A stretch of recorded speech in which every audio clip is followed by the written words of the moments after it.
रामकृष्ण हरी. आपण पाहत आहात विठ्ठल भक्ती यूट्यूब चॅनल. प्रसारक समीर भाऊ गायधने हे आज आमच्या सद्गुरू जोग महाराज गुरुकुल दत्त मंदिर पहिला इथे मुलाखतीकरिता आलेले आहे. तर मी मृदंग शिक्षक प्रज्वल थेटे पाटील, मी आपणास आमच्या गुरुकुलाचे आचार्य हरिभक्त परायण ओमदेव महाराज चौधरी यांची ओळख करून देतो. महाराज आपल्या गुरुकुलाबद्दल आपल्याला काहीतरी माहिती सांगा. रामकृष्ण. रामकृष्ण हरी. मी ओमदेव महाराज चौधरी, संस्थापक सद्गुरू जोग महाराज गुरुकुल दत्त मंदिर निमुगा, श्री ज्ञानोबा तुकाराम वारकरी सेवा ट्रस्ट वेलतूर अंतर्गत सद्गुरू जोग महाराज गुरुकुल दत्त मंदिर निमगाव या ठिकाणी मागील 2 वर्षापासून गुरुकुलाची स्थापना करण्यात आली. वास्तविकता गुरुकुलाला 3 वर्षे झाले. ह्या गुरुकुलामध्ये मुलांना शालेय शिक्षण तसंच अध्यात्म शिक्षण हे दोन्ही शिक्षण या गुरुकुलामध्ये दिले जातात. त्यात मागच्या वर्षी जे विद्यार्थी होते ते 33 विद्यार्थी आणि गुरुकुलाची प्रगती या वर्षी त्या ठिकाणी आमच्या गुरुकुलामध्ये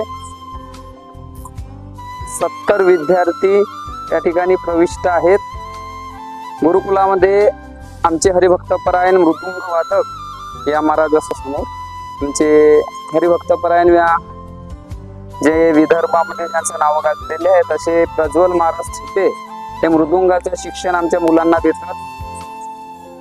4 महिने त्या ठिकाणी चातुर्मास येथेच काढतात आणि 4 महिन्यामध्ये मुलांची ते तयारी करतात. त्यानंतर गायनाच्या क्लासासाठी आमचे परममित्र गुरुबंधू आमचे हरिभक्तपरायण नंदकिशोर महाराज चौधरी हे गायनाचा क्लास घेतात. त्याचबरोबर मुलांची दैनंदिन चर्चा ही सकाळी 4:30 पासून मुलं जागे होतात. त्या ठिकाणी प्रातःस्मरणाचे स्तोत्र, भगवद्गीता, त्यानंतर ज्ञानेश्वरी, तुकाराम महाराजांचे काही अभंग, हरिपाठ, काकडा भजन ही सर्व तयारी 5:30 ते 7:30 ह्या दरम्यामध्ये केल्या जाते. त्यानंतर मुलांना अल्पोहार दिल्या जाते. अल्पोहार झाल्यानंतर 7:30 ते 9:30 पर्यंत मुलांना त्या ठिकाणी शालेय अभ्यासक्रमाची तयारी करून दिल्या जाते. त्यानंतर शालेय तयारी झाल्यानंतर मुलांना जेवण होते. जेवण झाल्यानंतर मुलांना खेळण्याची वेळ दिल्या जाते. खेळण्याचा वेळ दिल्यानंतर मुलं त्या ठिकाणी 1 तास येथे खेळतात आणि येथे शालेय व्यवस्था त्या ठिकाणी या वर्षीपासून शाळा सुद्धा आम्ही येथेच आणलेली आहे. मुलांना शालेय शिक्षण आणि अध्यात्म शिक्षण दोन्ही ह्याच ठिकाणी दिल्या जाते. सायंकाळी हरिपाठ असं हे गुरुकुलाचा नियम आहे. गुरुकुलांचे दैनंदिन त्या ठिकाणी चर्या आहेत. महाराज म्हणजे आपल्या युट्यूब चॅनल ते समीर भाऊ गायधने आपल्याला आज इथं उपस्थित झाले आहे. त्यांचं कामच आहे की म्हणजे धार्मिक गोष्टींचा प्रचार आणि प्रसार करणे. तर त्यांनी एक मगाशी मला आल्या प्रश्न केला की महाराजांचा म्हणजे नेमका हेतू काय आहे, या गुरुकुलामागचा हेतू काय, म्हणजे तुम्ही जरा सांगू शकता? नक्की. काय आहे, हे जे पूर्व विदर्भ आहे, पूर्व विदर्भ वास्तविकता वारकरी संप्रदायाच्या प्रवाहामध्ये अजूनपर्यंत आलेला नाही. वारकरी संप्रदायाचे संत सुद्धा ह्या भागात लोकांना माहीत नाही. ज्ञानोबाराय तुकोबारायांची आरती सुद्धा इकडल्या लोकांना माहीत नाही. आणि काही वारकरी संप्रदायाशी जुडलेले जे लोक आहेत त्यांची इच्छा आहे की आपण आपल्या मुलांना त्या ठिकाणी वारकरी संप्रदायाचं शिक्षण द्यावं, परंतु गरीब परिस्थिती आणि हे शिक्षण घेण्याकरता आज आळंदी किंवा पंढरपूर या ठिकाणी जावं लागते. तर शेतकरी वर्ग पडतो इकडला, गरीब लोक आहेत, त्याच्यामुळे तेवढ्या लांब ते जाऊ शकत नाही. मग उन्हाळ्याच्या शिबिरामध्ये हे मुलं आपल्याकडे शिकण्याकरता येतात. काही मुलांनी असं ठरवलं आई वडिलांनी की आपण आपल्या पोरांना आळंदीला पाठवावं.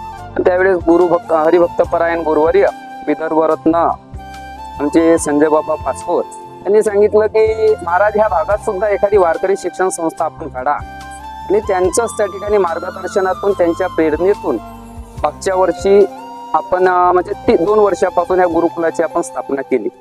हा गुरुकुल आपला आधी वेलतूरला होता, परंतु ह्या गुरुकुलाकरिता ज्यांनी जागा दिली ते हरिभक्तपरायण संजय दादा एकापुरे, त्यांनी ही जागा आपल्याला वापरण्याकरता गुरुकुलाकरता दिलेली आहे. वास्तविकता एकच कारण, संप्रदायाचा प्रचार प्रसार व्हावा, पोरं चांगले संस्कारी लागावे याकरता हा गुरुकुल उभारण्यात आलेला आहे.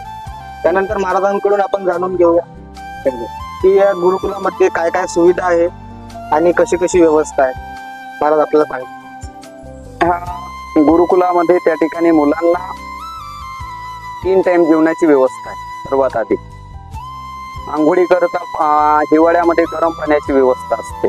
एरवी पोरं त्या ठिकाणी थंड पाण्यानेच आंघोळ वगैरे करतात. त्यानंतर मुलांना येथे 3 ड्रेस मुलांना दिले जातात, जे बुधवार आणि रविवारी फक्त मुलं त्या ठिकाणी बुधवारपर्यंत 1 ड्रेस आणि बुधवारपासून रविवारपर्यंत 1 ड्रेस, अशा 2 ड्रेसमध्ये पोरं त्या ठिकाणी येथे नित्यनेमाने राहतात. आणि जो सफेद ड्रेस आहे, सुतना, कुर्ता, टोपी, ह्या ड्रेसवर आम्ही येथे एक शाळा भरवतो. आमचे मुलं त्या ठिकाणी शाळा सुद्धा येतेच, शालेय शिक्षण सुद्धा येथेच घेतात. त्यानंतर येथे मुलं इकडे तिकडे पडू नये, मुलांवर लक्ष राहावे याकरता CCTV कॅमेऱ्याची सुद्धा व्यवस्था केलेली आहे. प्रत्येक रूममध्ये मुलांना प्रत्येक रूममध्ये एक CCTV कॅमेरा आहे. पटांगणामध्ये 2 कॅमेरे आहेत. गोशाळेमध्ये 1 कॅमेरा आहे. आणि मुलांना झोपण्याकरता त्या ठिकाणी बेडची व्यवस्था आहे. मुलांना आम्ही खाली झोपवत नाही, कारण की हा जो परिसर आहे, हा परिसर सर्व शेतातला परिसर आहे, शेताला लागून असलेला परिसर आहे. आणि म्हणून कोणत्याही वन्य प्राण्यापासून संरक्षण व्हावं याकरता बेडची व्यवस्था आहे. अप्रतिम, छान. म्हणजे महाराजांचं म्हणणं असं आहे, म्हणजे मी सुद्धा या गुरुकुलामध्येच राहतो, तर महाराजांनी यावर्षी नवीन उपक्रम चालू केला आहे की मुलांनी बाहेर जाऊ नये म्हणून शाळा सुद्धा इथेच आहे. 1ली ते 4थी पर्यंत गावाला लागूनच, गावातच इथे 400-500 मीटर अंतरावर एक शाळा आहे जिल्हा परिषदची. त्या शाळेमध्ये मुलं जातात. पण नंतर 5वी ते 12वी पर्यंत सगळं शिक्षण या गुरुकुलामध्ये दिलं जातं. बाहेरून आमच्याकडे 7 ते 8 शिक्षक लोक येतात, ते त्यांचे वर्ग घेतात. त्यामध्ये मराठी मीडियम, इंग्लिश मीडियम सारखे विषय, प्रत्येक गोष्टी CBSE पर्यंतचं शिक्षण आम्ही 5वी ते 12वी गुरुकुलमध्ये देतो. अशा प्रकारची व्यवस्था आहे. आम्हाला म्हणजे खूप आनंद होतो की व्यवस्था पण छान आहे. बघा, म्हणजे महाराष्ट्रातलं एकमेव असं गुरुकुल आहे की तिथे सेपरेट प्रत्येक मुलाला स्वतःचा बेड, स्वतःचं एक सामान ठेवण्याकरता एक पेटी वगैरे, आणि 3 ड्रेस कोड आहे महाराजांनी सांगितल्याप्रमाणे. आता जे आहे, या हरिपाठाचा ड्रेस कोड आहे आणि शाळेचा ड्रेस कोड त्यांचा म्हणजे शर्ट असं हाफ बायाचा जे मी जसं घातलाय तसं, आणि पांढरा पॅन्ट आणि टोपी हा शाळेचा ड्रेस आहे. त्यानंतर 2 टी-शर्ट्स आणि 2 पॅन्ट हा म्हणजे इथे रेग्युलर घालायचा ड्रेस आहे. धन्यवाद. तुम्ही सगळ्या व्हिडिओमध्ये आपल्या गुरुकुल कसं आहे, शिक्षण कशा पद्धतीचं आहे, तुम्ही सगळं पाहिलेलंच आहे. रामकृष्ण आहे. तर ह्या गुरुकुलामध्ये गोसेवा सुद्धा केली जाते. आमच्याकडे सध्या 20 गायी आहेत आणि आमच्याकडे 18 ते 20 गोमाता आहेत. आणि त्यामध्ये 4 गोमाता ह्या दुधाळू आहेत. त्यांचा त्या ठिकाणी दुधाचा वापर आपण पोरांना दही, कढी बनवण्याकरता करीत असतो. आणि हे सर्व गायीचं व्यवस्थापन आमच्याकडे बघण्याकरता एक माणूस आहे, तो सुद्धा रोजगारी त्या ठिकाणी पगारी म्हणून त्या ठिकाणी तो काम करत आहे. कदाचित प्रसंगी, वेळ प्रसंगी रविवाऱ्या दिवशी आम्ही मुलांकडून गोसेवा सुद्धा करून घेत असतो. आमच्या गुरुकुलामध्ये त्या ठिकाणी 3 टाइम जेवण्याची व्यवस्था आणि नाश्त्याची व्यवस्था आहे. त्या मुलांचं जे स्वयंपाकाची जी व्यवस्था केल्या जाते, जे आचारीपणाचं जे काम करतात, तसे आमच्या पुष्पाताई बारई यांच्याकडे थोडं कॅमेरा जाऊ द्या. पुष्पाताई बारई ह्या त्या ठिकाणी मुलांना जेव घालतात. त्यांना त्या ठिकाणी मदत करण्याकरता माझी सौभाग्यवती सर्व मुलांची आई सीमाताई चौधरी ह्या सुद्धा त्यांना मदत करीत असतात. ते 3 कर्मचारी ह्या ठिकाणी आहेत. आणि जे लहान मुलं आहेत, आपल्या गुरुकुलातले जे लहान मुलं आहेत, ते इथे प्रवेश हा 3ऱ्या वर्गापासून आहे मुलांचा. 3ऱ्या वर्गापासून जे मुलं आहेत त्यांना स्वतःचे कपडे धुवायला थोडा त्रास होतो, म्हणून त्यांचे कपडे स्वच्छ करण्याकरता त्या ठिकाणी आमची आई मदत करतातच. मुलं स्वतः करतातच मदत. परंतु अति मडलेले जे कपडे असेल तर ते आम्ही त्या ठिकाणी शनिवार आणि रविवार आणि बुधवार या 2 दिवशी त्या ठिकाणी वॉशिंग मशीनने स्वच्छ करून देत असतो. या गुरुकुलाची सुरुवात 3 वर्षापासून आहे.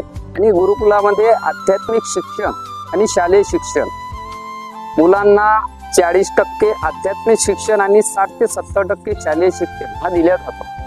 आणि आपल्याला जर वाटत असेल की आपला मुलगा सुसंस्कारी बनावं, चांगलं अभ्यासू बनावं आणि मोठं होऊन त्यांनी संस्कृतीची, देशाची, आईवडिलांची सेवा करावी आणि चांगलं त्या ठिकाणी संस्कार घेऊन त्याने मोठा व्हावं असं जर तुम्हाला वाटत असेल तर आपल्या मुलाची तुम्ही आजच त्या ठिकाणी प्रवेश निश्चित करू शकता. आपल्याला जर त्या ठिकाणी आपल्या मुलाला ह्या गुरुकुलामध्ये जर त्या ठिकाणी टाकायचं असेल, त्याचा प्रवेश करून घ्यायचा असेल, तर हा गुरुकुल एका खेड्यामध्ये आहे. त्या खेड्याचं नाव आहे निमगाव. अगदी जवळच शहर आहे, त्या शहराचं नाव आहे पहिला. आणि इथूनच जवळ पवनी आहे 20 किलोमीटर, बाजूला 20 किलोमीटर भंडारा जिल्हा आहे, ही भंडारा सिटी आहे. आणि 5 किलोमीटर अंतरावर आपल्या विदर्भातला सर्वात मोठा तीर्थक्षेत्र हरिहरनाथ महाराज, चैतन्येश्वर महाराज देवस्थान आंबुरा आहे. आंबुऱ्यावरून येण्याकरता येथे बसेस आहेत, पहिल्यावरून येण्याकरता येते त्या ठिकाणी आम्ही साधनाची व्यवस्था करून देत असतो. भंडाऱ्याहून येण्याकरता सतत वाहन चालत असतात.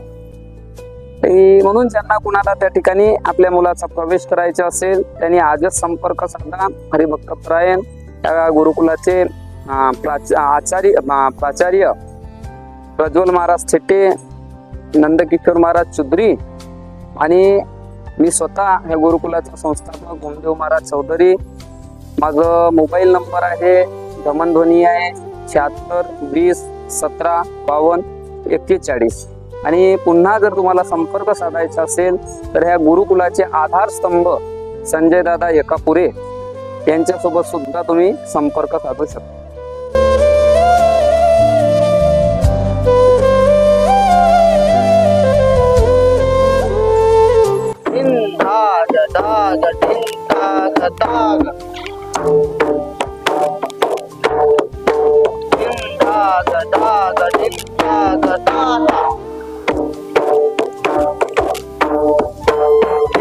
ठीक आहे, प्रॅक्टिस केल्यानंतर होऊन जाईल ते 4 मात्रेचं सरपटी. धा तिरे किट तक ता तिरे किट तक तिरे किट तक ता तिरे किट तक दिगन धा तिरे किट तक ता तिरे किट तक तिरे किट तक ता तिरे किट तक एक गीत ग एक गीत ग एक गीत ग गीत ग दे गीत ग दे गीत ग दे गीत ग गीत ग.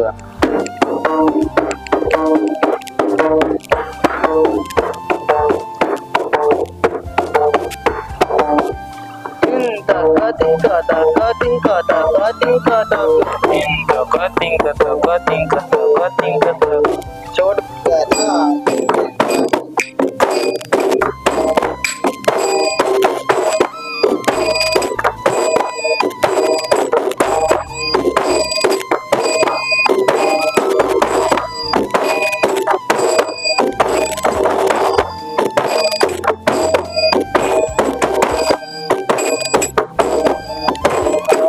धन्याजी दिन संत दर्शनाचा,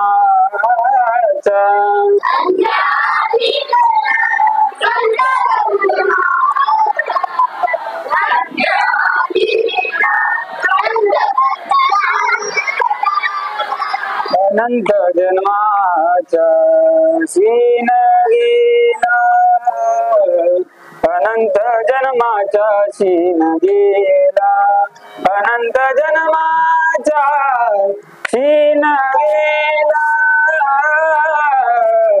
अनंत जन्माचा सीन गेला. माझ्या वाटे त्यासी आलिंगन द्यावे, माझ्या वाटे त्यासी आलिंगन द्यावे, माझ्या वाटे त्यासी आलिंगन द्यावे, माझ्या वाटे त्यासी आलिंगन द्यावे. अनंत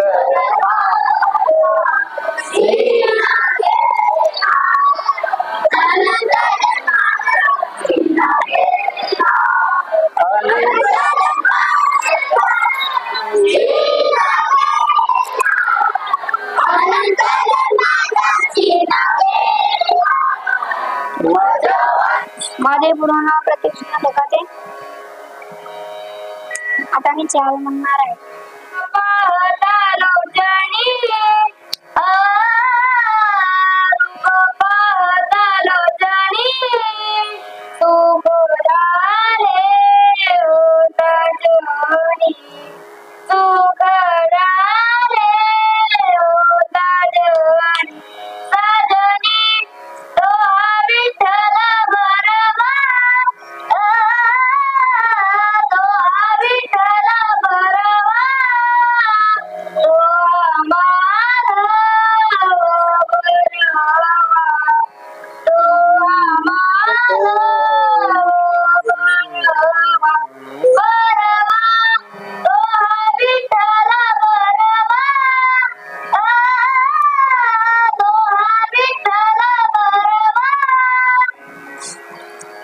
असणारे. माझे पूर्ण नाव सोनम गणेश नाकाडे. मी आता तुम्हाला सुंदर अशी चाल म्हणून दाखवित आहे. तुका म्हणे ने ने, तू का म्हणे ने ने, युक्तीची ती खोले. तुका म्हणे ने ने, तू का म्हणे ने ने, युक्तीची ती खोले.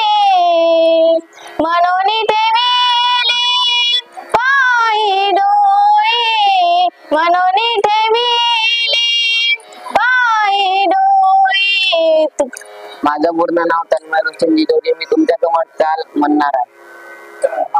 निळा चरणागत मनती आपुला, निळा चरणागत मनती आपुला, संती निरविला घेऊन हाती, संती निरविला घेऊन हाती, संती निरविला घेऊन हाती, संती निरविला घेऊन हाती.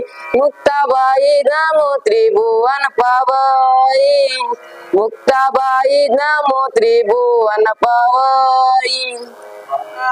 ज्ञानदेव तुकाराम, ज्ञानदेव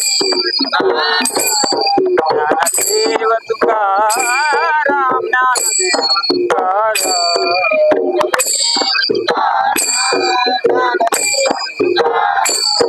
ज्ञानदेव तुकाराम, ज्ञानदेव तुकाराम,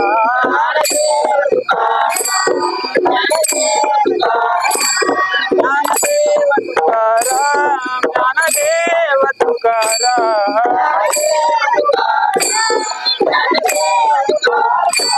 ज्ञानदेव तुकाराम, ज्ञानदेव तुकाराम,